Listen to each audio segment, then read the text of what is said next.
ఆపద వచ్చినప్పుడు తలుచుకుంటాడయా, మిగిలినప్పుడు తలుచుకోడు. ఫోన్లే ఎప్పుడప్పుడు తలుచుకున్నాడుగా అన్నాడు ఆయన. అంత కన్సెషన్ ఇచ్చాడు దేవుడు. ఆపద వచ్చినప్పుడే తలుచుకోవడం అంటే గజేంద్రుడు.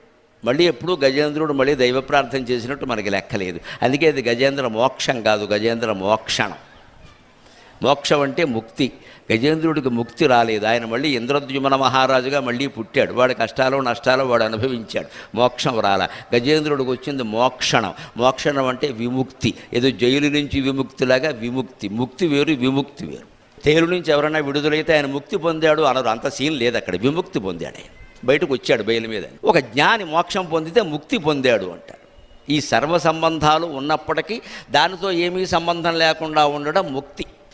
కేవలం ఏదో ఒక కష్టం నుంచి మనం బయటపడడం విముక్తి. అంచేత మోక్షణం వేరు, మోక్షం వేరు. మనం కోరుకోవలసింది కేవలం ఒక కష్టం నుంచి విముక్తి కాదు. ఇక్కడ శాశ్వతంగా ముక్తి కావాలి. అప్పుడు ఏ కష్టము మనం ఏం చేయదు.